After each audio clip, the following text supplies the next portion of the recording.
Welcome to the Airbnb Roadmap, the podcast designed to navigate you through the entire journey of short-term rental success, whether you're just starting out or ready to take your hosting game to the next level. My husband and I became super hosts within just months of launching our first Airbnb and have proudly kept that title ever since. With over 300 reviews and an overall 4.95 star ratings, we've picked up a hack or two I'm excited to share with you. In each episode, I break down the strategies, insights, and industry secrets that set profitable short-term rentals apart.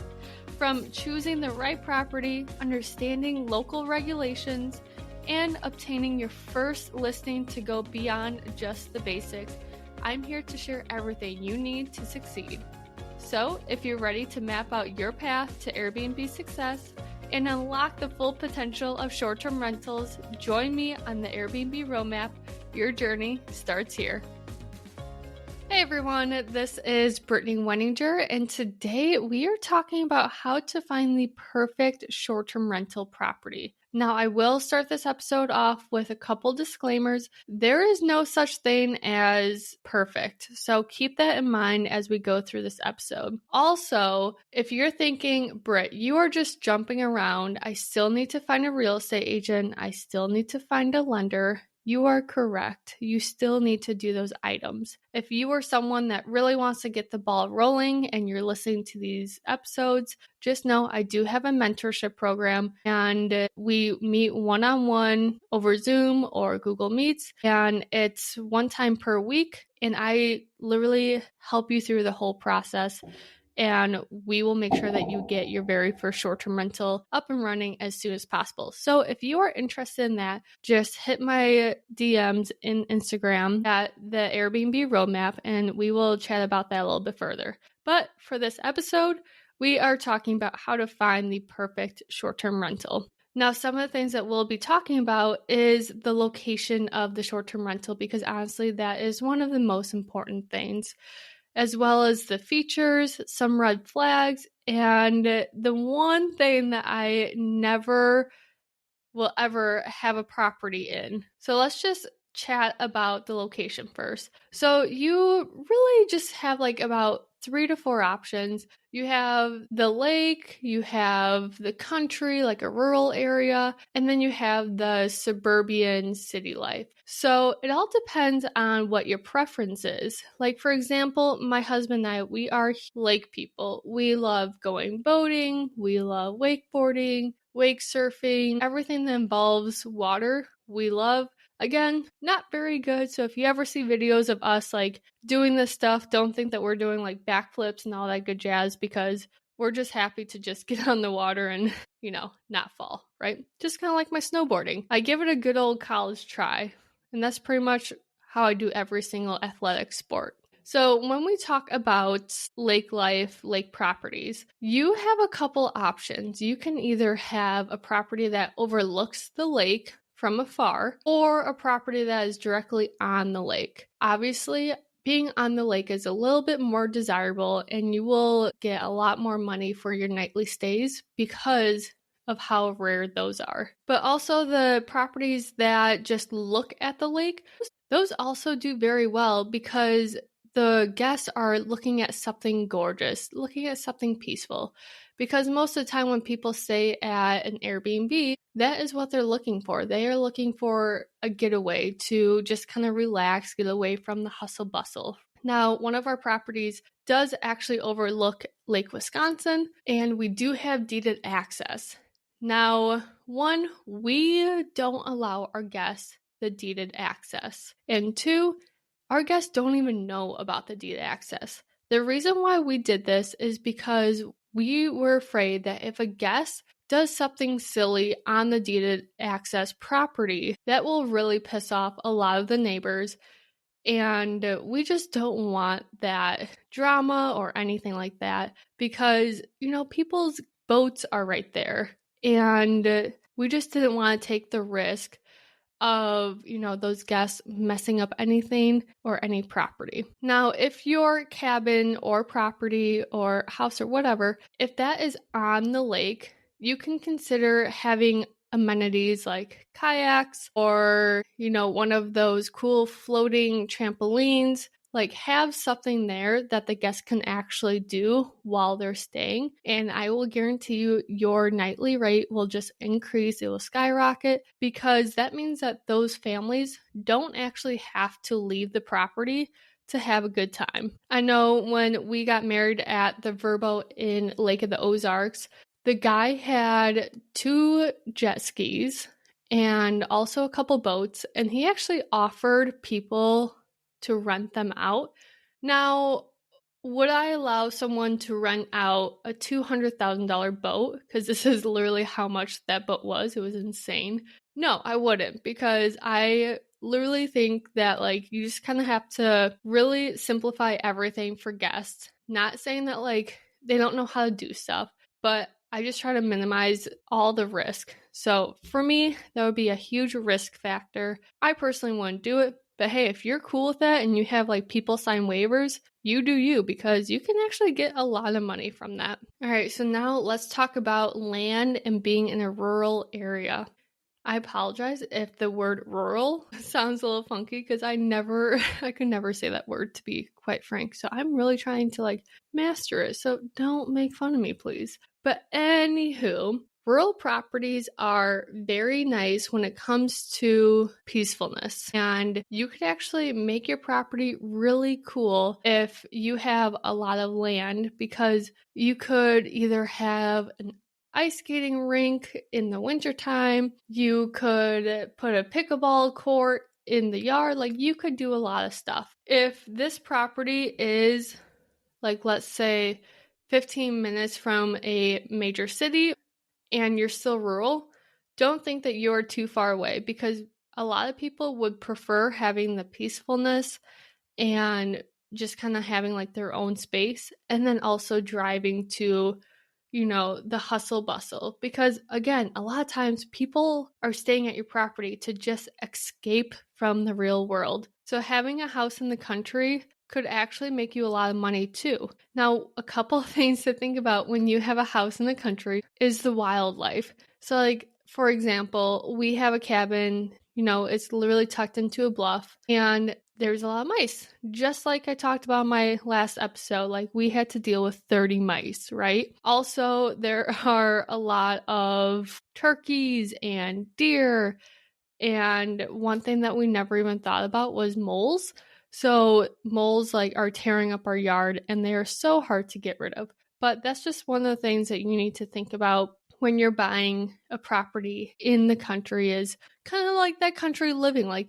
The nearest grocery store might be 10 minutes away. It might be 15 minutes away. Whereas if you are living in the city, it's literally walking distance. So you do also want to prep your guests, saying, hey, if you plan on doing a lot of cooking at the Airbnb, I would suggest planning out going to the grocery store prior, getting your groceries, and then heading to the property. Now, speaking of suburb life, city life, there are quite a few Airbnbs in the city or in the suburbs. Now, to me, there's a lot of pros, but also a lot of cons. The pro to having a property in the city is, one, you're walking to every single attraction, restaurant, the nightlife. You don't really have to drive anywhere, which is really nice. Also, there's so much stuff happening in the city that seasonality probably won't be a thing, because there's always going to be concerts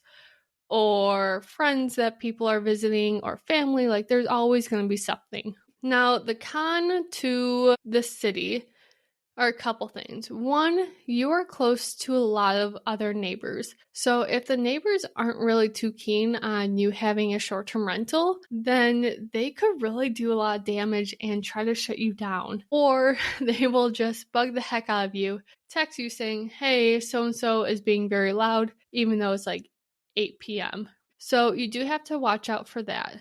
Also, the rules and regulations in the city are usually a lot more strict. But just make sure to, look up those rules and regulations, because they are very important. So hopefully going over the types of locations for your property kind of helps you figure out okay, which one do I fall into? Do I want my short-term rental to be on a lake? Do I want it to be in the country? Do I want it to be in the city? Another quick side note is that if your short-term rental is in the country, you can also be in the woods in the country, right? It doesn't have to be in the middle of, cornfields. So I know that's a huge attraction in Wisconsin, is to have a cabin in the woods, and those always make good money as well. So just kind of keep that in mind when I say country. It's not like legit cornfields everywhere. There's different types of country. Now, moving on to the features of the property. So a lot of people, when they are looking for their short-term rentals, they are actually really focused on the bedroom count. So you can have, a bedroom count of 1 to 2, 2 to 3, 3 to 4, 4 plus. Like, there's a lot of options, but there's also a lot of pros and cons to each one.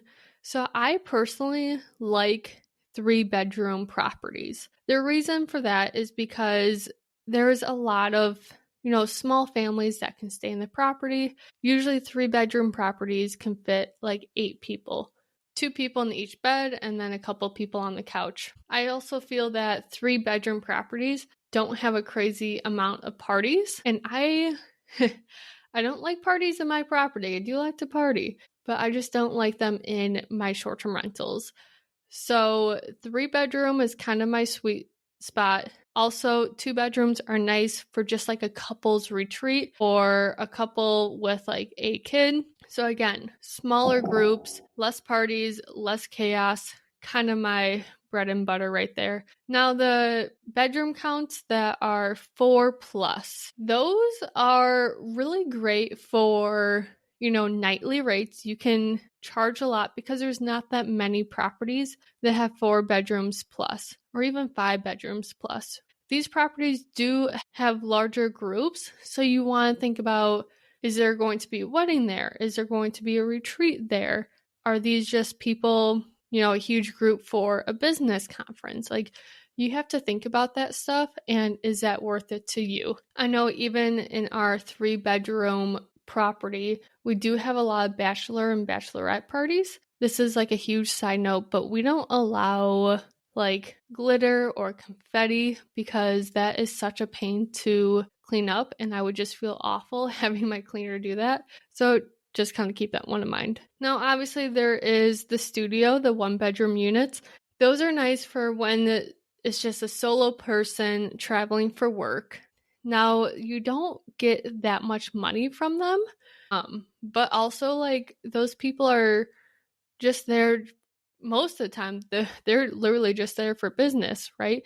So they're not going to do that much damage to your property, which is really nice. But just know that the nightly rate won't be crazy high for those. Also, with the studio or 1-bedroom apartments or cabins or whatever it may be, you also don't need to have that many amenities in that property because, again, these are usually just like either a couple's retreat or, a solo person. So obviously have some amenities, but you don't have to go like balls to the walls with that like you would for a 2 to 3 bedroom that, people are there to relax, but also like entertain themselves. So some of the things is arcade games, like legit like Pac-Man or anything like that. We also have air hockey in one of our properties, board games, darts. We have like a little wet bar because it's Wisconsin, but those amenities also help increase our nightly rate. And I'm not saying that like the property should come with all this stuff. Like,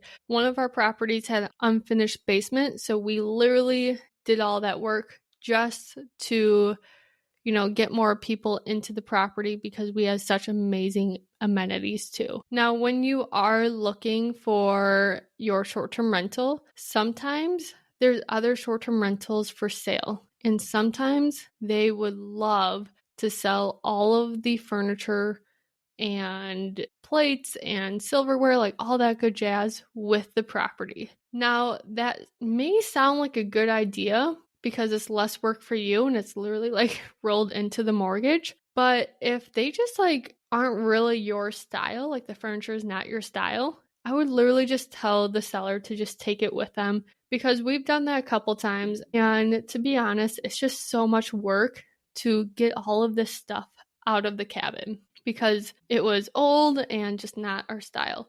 Now, if you're competing with a lot of people, just say that they can leave whatever they want in the property, because if you're competing, you obviously want your offer to stand out.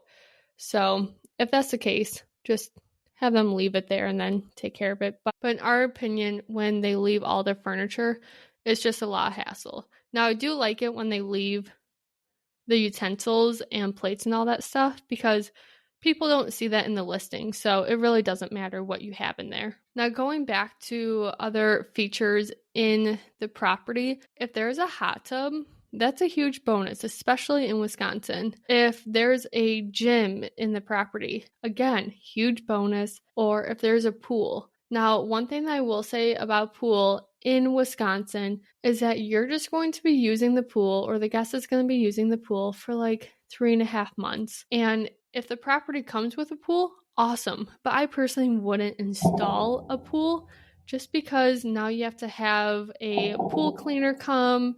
You have to do all the chemicals. Like, it's just a lot of maintenance. But again, if the property comes with a pool, that's a huge attraction, and you can increase your nightly rate with that. Thinking of listing your property on Airbnb? Here's an exciting opportunity just for you. When you sign up and use my name, Brittany Wenninger, you'll receive exclusive guidance on your profile. I'll work with you personally to make your listing shine, highlighting what makes your property special, appealing to the guests, and ensuring it stands out from the rest. Plus, you'll receive $48 when you launch and host your first guest in 180 days from signing up with the link in my show notes. It's a unique chance to get an insider perspective and boost your listing's appeal from day one. Don't just list your property. Let's make it unforgettable. Again, sign up by clicking the link in the show notes, and let's elevate your Airbnb game together. Other things that you want to look out for, especially when you are actually going into the property, is, poor structural integrity. So foundation issues, old roofs, outdated systems, a lot of those things can be fixed. And if the property is being sold for a really good price, honestly, like, a roof doesn't scare me. Outdated systems, they don't scare me. Foundational issues, though, those scare me. There was a property in Oshkosh, and this was literally like 4 years ago. And I'm still thinking about this property, which is quite ridiculous. But it was right on the lake. It was gorgeous landscaping. The place did need, some renovations, but it was just such a cute property. We go into the basement and there's rugs everywhere. And I'm like, God, like, why does it feel like I'm like just like stepping on gravel? Like, this should be a poured foundation, right? We lift up the rugs and literally cracks everywhere. And we're not talking about like hairline cracks. We're talking like, I would say, 1/8 of an inch wide. Some of them were 1/4 of an inch. Like, they were wide and they were literally everywhere. A couple of the slabs of concrete was like rising up, and I was like, oh my gosh, like, this looks like a disaster. And the foundational walls like definitely need to have like restructured and everything. But of course, I was very addicted to this property.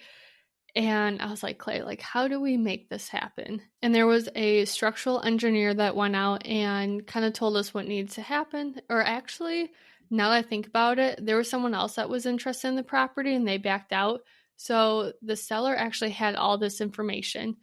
And overall, it would have cost $45,000 just to get the basement into like a safe zone. So, like, no other issues. Now, could they guarantee that there won't be any more issues? No one can guarantee that stuff. But I was also not about to pay for just to restructure the whole basement, which really sucked, because if it was literally just like a bad roof, I would have been like, okay, like, we could, make that happen. But once there's foundation issues, it's like, gee, please watch out for that. Another thing that you want to look for are the windows. Now, windows aren't a huge deal when it comes to guests. So they're not going to be like, oh my gosh, the window is so old. They won't care. But for the integrity of the house, you might want to consider like, hey, how much does it cost for all these windows to be replaced? Because windows can add up very fast. That's something that not a lot of people really think of. A lot of people, really pay attention to the furnace, the AC, and all that stuff, and the roof. They don't really look at the windows. So make sure to look at the windows as well. Again, if you have a real estate agent, they should be pointing all this stuff out to you. They are not certified inspectors, so don't, think that they are inspectors whatsoever, but they should have gone into enough property to know what a bad window looks like, what an old roof looks like, and so on and so forth.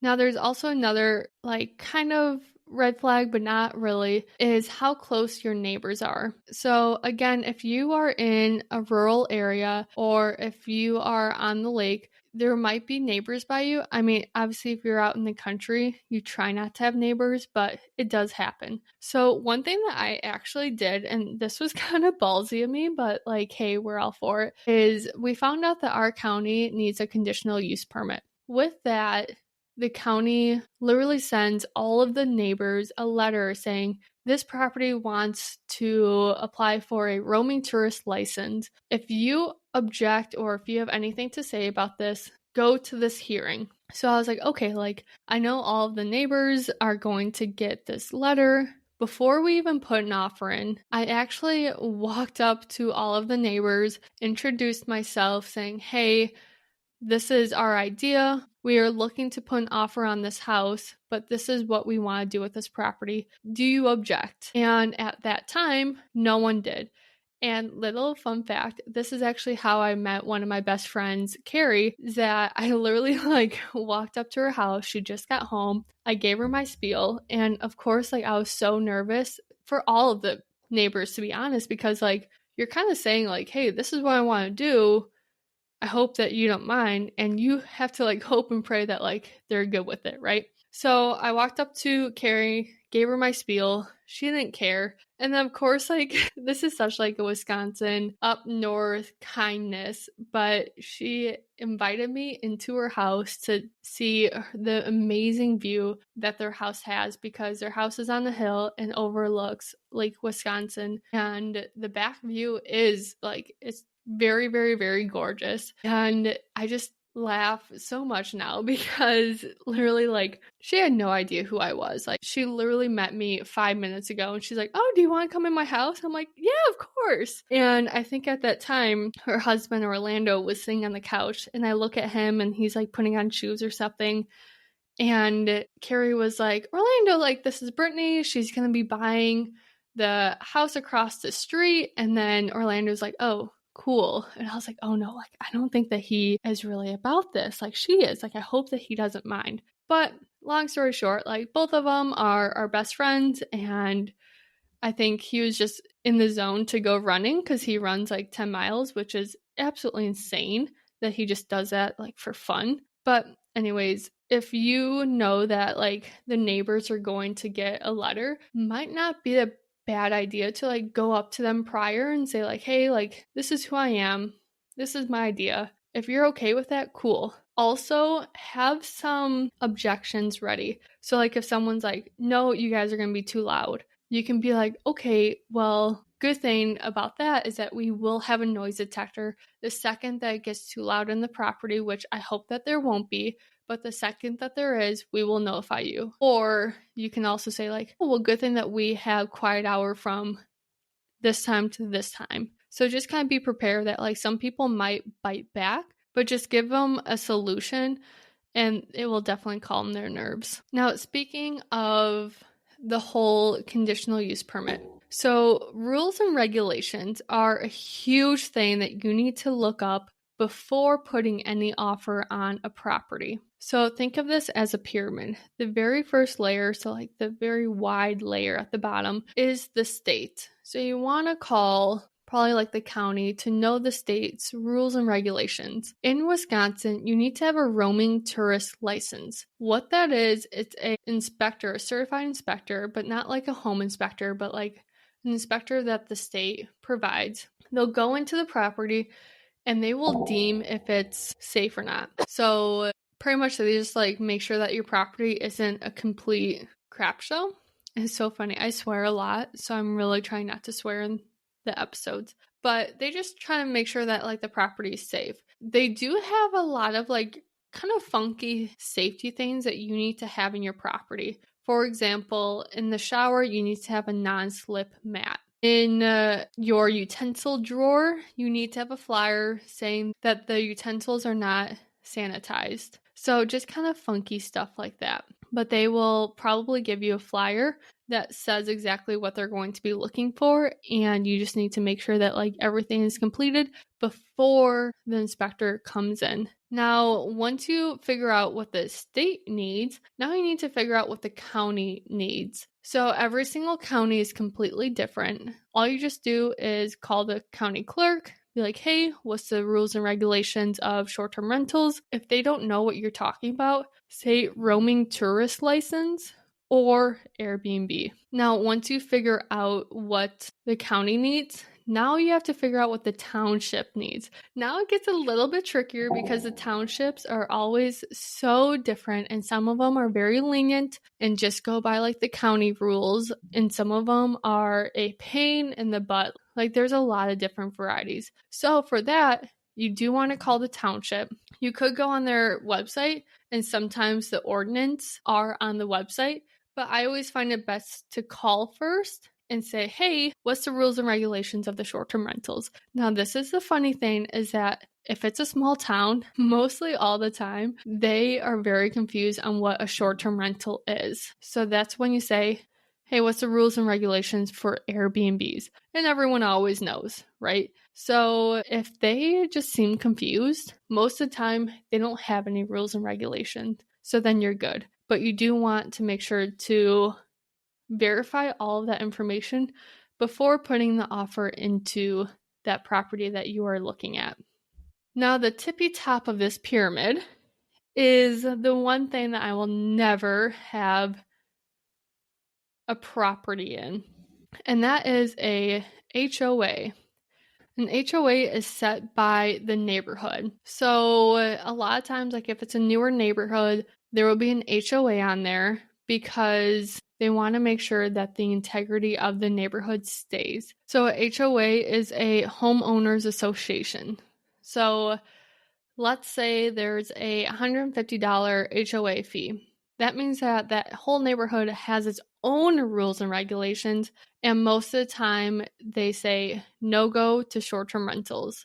Now, if they do say, yes, you can have a short-term rental, cool, but the second that that short-term rental has a little oopsie from a guest, I can almost guarantee you that a neighbor might call the president of the HOA and say, hey, we need to shut this down. And then they can like literally shut you down in a heartbeat. So that's just something that Clay and I just do not take any risks for. We, HOAs are just not our friends because I just don't like how they can literally just like shut you down just because like a guest messed up one time. Now, usually if someone complains and you're not in the HOA, then you usually have like a 3-strike rule with the county. But obviously the guest has to do something very major for that neighbor to actually call the county and not you. Now, another thing to look for is, and this is kind of like a bizarre thing that no one thinks about, but some townships have a ban on, let's say, like pit bulls, which I'm not about. Like, there's so many really nice pit bulls. Carrie has one, and Willow is literally like my dog's best friend. But there are some townships that have this ban. So if your Airbnb allows pets and that pet, like that guest brings a pit bull as their pet, one of the neighbors might call the township on you, and that's a strike, right? So just kind of keep that one in mind. Now, when you are looking for your real estate agent, just interview them and make sure that they know what short-term rentals are, and make sure to kind of like vet them to make sure that they have worked with short-term rental clients.